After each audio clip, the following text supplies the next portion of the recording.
Hello everyone, আসসালামু আলাইকুম। Welcome back to my channel SK Mahid official.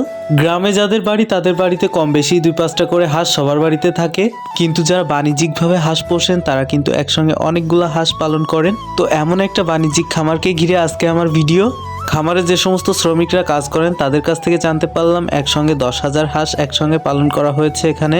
দেখুন, হাঁসগুলা কিন্তু মাঠ থেকে সন্ধ্যা হয়ে গেছে বলে রাস্তার এপাশে এনে ঘরের ভিতর উঠানো হবে, তার জন্য সুন্দর প্রসেসিং করে হাঁসগুলাকে উঠানো হচ্ছে।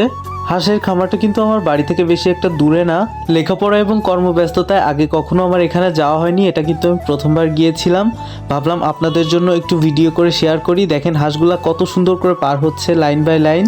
একটা দুইটা না, এখানে কিন্তু 10,000-এরও বেশি হাঁস একসঙ্গে পালন করা হয়েছে। দেখেন হাঁসের শুরু আছে কিন্তু শেষ নাই, কি পরিমাণ হাঁসগুলো আসতেছে। হাঁসগুলা দেখতে যতটা না ভালো লাগতেছিল তার থেকে বেশি প্যারা দিচ্ছিল এখানকার গন্ধ। এখানে কিন্তু অনেক বেশি গন্ধ ছিল।